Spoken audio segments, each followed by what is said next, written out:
శనగలు తాలింపు వేస్తున్నానండి. వాటికి కావాల్సిన పదార్థాలు జీలకర్ర, ఆవాలు, కొంచెం కారం, పసుపు, ఉప్పు, కొత్తిమీర, పుదీనా, కరివేపాకు, ఉల్లిపాయ, కొంచెం ఆయిల్. బఠానీ కాబోలేనండి, శుభ్రం కడిగి పెట్టుకున్నాను. ఈ వాటర్తోనే కుక్కర్ వేసేయండి. వెలిగించాను, కుక్కర్ పెట్టండి. కుక్కర్ పెట్టుకున్నాను. ఒక 4-5 విజిల్స్ రావాలి.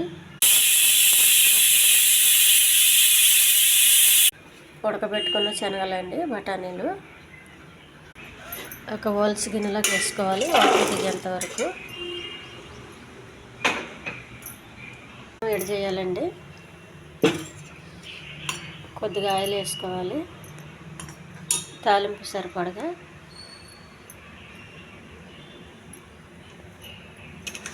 కొద్దిగా జీలకర్ర, కొన్ని ఆవాలు, కొంచెం ఉల్లిపాయ, కొద్ది కరివేపాకు,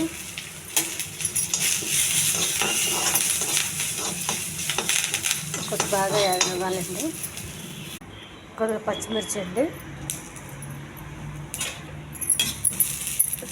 కొంచెం బాగా వేగనివ్వాలి.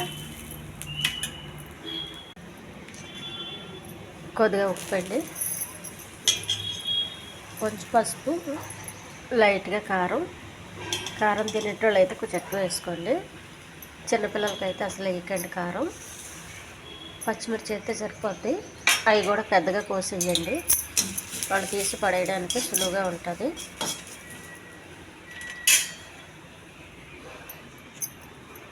నీరు అంతా పోయిందండి.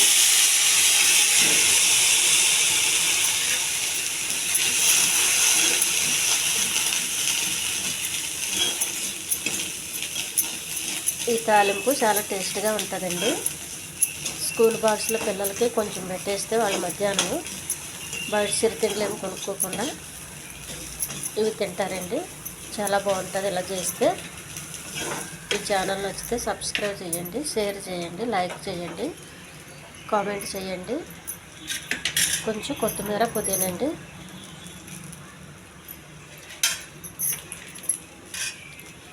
టేస్టీ తాలింపు రెడీ అయిందండి. బఠానీ శనగలు, కాబూలి శనగలు, బఠానీని